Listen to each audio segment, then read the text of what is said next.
So hello everyone, welcome to IFS. मैं लोकेश आलो ने वापस से आपको सीएसआर के एक ऐसे एस्पिरेंट से मिलवाना चाहता हूँ जो कि यहाँ पर उन्होंने बहुत ही शानदार तरीके से अपने एग्ज़ाम को डील किया है। सो जानते हैं रोहन केंगारकर के वर्ड से। सो रोहन केंगारकर, कैसे हो आप? ठीक हो सर। ओके। सो क्या रहा आपका रिजल्ट, और थोड़ा सा आप अपने बारे में मैं जानना चाहूँगा आपके बारे में कि आप किस रीजन से बिलोंग करते हैं और आपने किस तरीके से आईएफएस के कौन से प्लेटफॉर्म से आज जुड़े थे। सो उसके बारे में थोड़ा अपने बारे में इंट्रोड्यूस करो। सर मैं डॉक्टर ऑफ फार्मेसी बैकग्राउंड से हूँ। 6 साल का कोर्स है, 5 साल एकेडमिक्स रहता है और 1 साल इंटर्नशिप। करंटली मैं मेरी इंटर्नशिप कर रहा हूँ सह्याद्री सुपर स्पेशलिटी हॉस्पिटल से। तो मतलब जनरली क्या हुआ था, जब मैं थर्ड फोर्थ ईयर में था तो मुझे एक डिसीज हुआ था एनकाइलोजिंग स्पॉन्डिलिटिस करके, जिसमें बैक पेन होता है बहुत। तो ऐसा मतलब एकदम बहुत ज्यादा पेन होता था। तो जो उसकी मेडिसिन थी वो भी बहुत हाई कॉस्ट थी, मतलब एक प्रॉपर मिडिल क्लास को अफोर्ड करना इजी नहीं था।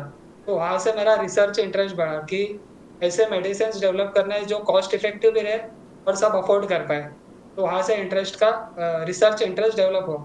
तो तब मैंने जाके डिसाइड किया कि मुझे पीएचडी करना है। तो फिर पता चला कि ऑनलाइन ऐसे ही यूट्यूब पे सेशंस रहते थे आईएफएस के, तो वहां से आईएफएस के बारे में पता चला।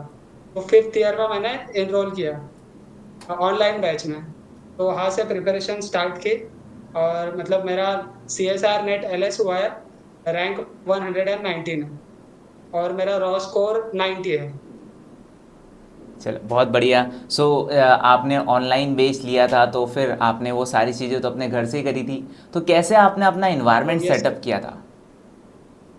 सर, अभी मतलब मेरा इंटर्नशिप भी साथ में शुरू था और पढ़ाई भी करनी पड़ती थी। तो सुबह ऐसा 9 से लेके तो 2 बजे तक इंटर्नशिप हो जाता था। तो उसके बाद में 1 घंटा मतलब थोड़ा आराम करके 3 बजे बैठता था मैं। तो 3 से 8 तक 2 लेक्चर कंप्लीट करता था।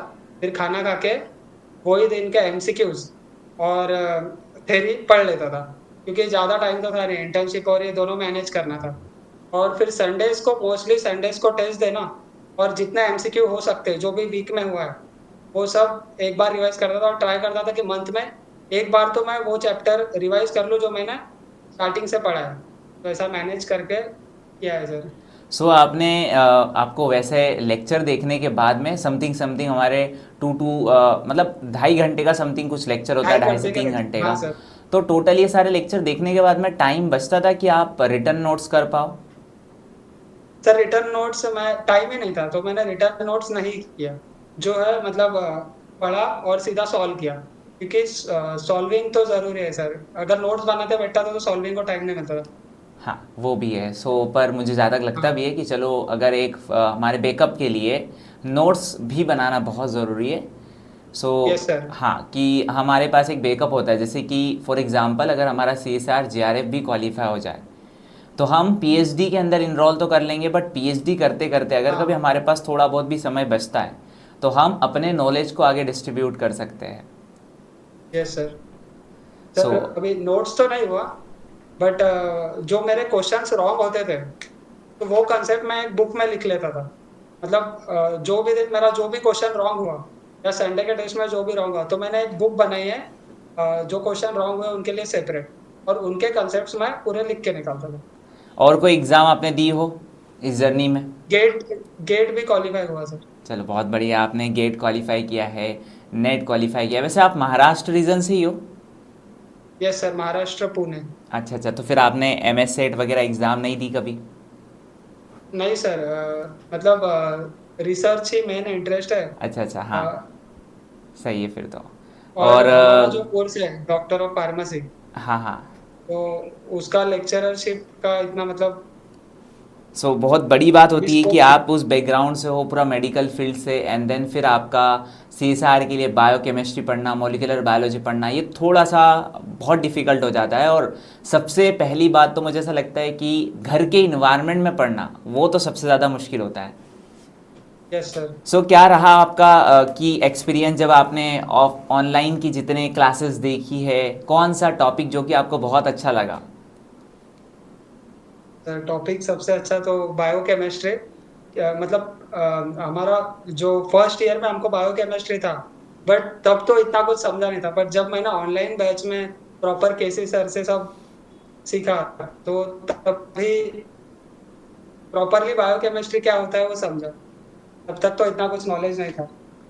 और ऐसा बस कौन सा, एक पेपर निकाला ऐसा था। हाँ हाँ हाँ, सो ऐसा कौन सा सब्जेक्ट था जो कि बहुत ज़्यादा डिफिकल्ट भी लगा हो? सर मेथड्स इन बायोलॉजी, तो उसके बायोस्टैट्स। तो उसके क्वेश्चंस वगैरह कैसे डील करते थे फिर? सर उसके क्वेश्चंस पीवाई क्यू सॉल्व करने के, जो नहीं है उनके सॉल्यूशंस देख के एक बार फिर वापस से करने के, पीवाई क्यू रिपीटेटिवली सॉल्व किए सर। सो पीवाईक्यू के लिए क्या सोर्स था आपके पास? आईएफएस की जो बुक है अपने पीवाई क्यू की, अच्छा। वो part A part B part C की सेपरेट वाली भी, वो तीनों, और प्लस अपने एक पूरी कंपाइल्ड बुक आती है विद सॉल्यूशंस। ओके। वो वही, और कुछ भी कंटेंट यूज नहीं किया। सो फिर लास्ट में रिवीजन के टाइम पर आपके पास रिटर्न नोट्स तो नहीं थे, फिर आपने रिवीजन के टाइम पर कैसे रिवाइज किया? सर मैं रिवीजन पर मंथ में पूरा मंथ का एक बार तो कर ही लेता था रिवीजन। और एट द एंड मैंने मतलब टॉपिक्स तो नहीं पढ़े, बट मैंने ट्राई किया कि सब कंटेंट आता है। हेलो। हाँ, थोड़ा नेटवर्क इशू है शायद। ऐप पे जितने भी टेस्ट है, और बाद में अपने जो डेली डीपीपीज रहते थे, तो वो सब मैं रोज रिपीटेटिवली सॉल्व करता था। सो और जो जैसे कि, टॉपिक्स के क्वेश्चन नहीं आते थे वो पढ़ लेता था। हाँ, सो जैसे कि होता है ना कि हम लोग क्योंकि सर इंटर्नशिप भी। ऑफलाइन के अंदर स्टूडेंट्स को जब पढ़ाते हैं तो कभी कभार उनको किसी पीवाईक्यू के अंदर डाउट होता है, तो डाउट तो आपको भी आया होगा। सो आपने फिर वैसे कैसे डील किया उस पीवाईक्यू को? सर डाउट, सर आईएफएस के ऐप पे ही आप टेक्स्ट कर सकते हैं। Okay okay. तो वहां से एक दो बार ही पूछा है।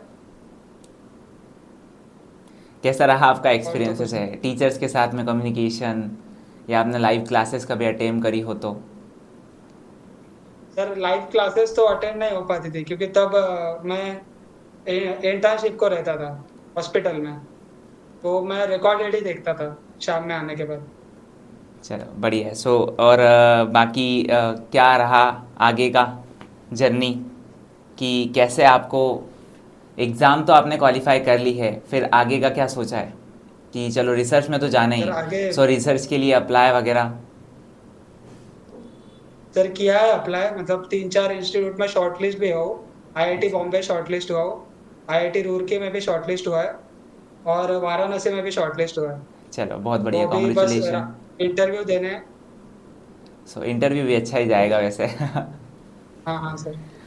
और वैसे आपका जो लास्ट हम एग्ज़ाम देते हैं उस वक्त पर हर किसी का एक माइंडसेट होता है कि हमें एग्ज़ाम के अंदर इतने क्वेश्चन अटेम्प्ट करने हैं, कुछ ये क्वेश्चन मैं छोड़ दूंगा, पार्ट बी के इतने करूंगा। सो ऐसा कुछ माइंडसेट आपने बनाया था? सर माइंडसेट तो ऐसा था कि जो क्वेश्चन मतलब करने तो सभी है, बट जो जिसका क्लू ही नहीं है उसको हाथ ही नहीं लगाना, मतलब जो आता ही नहीं उसको छोड़ देना। तो वैसे मैंने जनरल एप्टीट्यूड में 15 क्वेश्चन अटेम्प्ट किए थे मैंने, मेरे 13 राइट है। अ, बहुत और बढ़िया।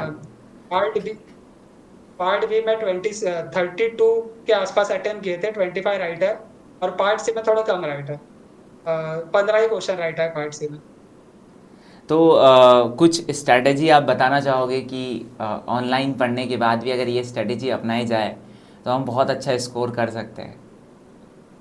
सर ऑनलाइन में डिसिप्लिन और कंसिस्टेंसी बहुत इंपॉर्टेंट है, क्योंकि ऑनलाइन में घर पे रहते हैं अपन, तो ऐसा लगता है ये काम करने के लेक्चर तो बाद में भी कर सकते हैं, ऐसा होता है। बट अगर अपन रेगुलरली जो अपने 2 लेक्चर्स है जो होते हैं, अगर रेगुलरली मन लगा के वो 2 लेक्चर्स किए, वो 2 लेक्चर्स का पढ़ लिया और उसके डीपीपी सॉल्व किए और उसके पीवाई क्यू, इतना अगर रेगुलरली भी कंसिस्टेंटली कर लिए तो आराम से हो जाएगा।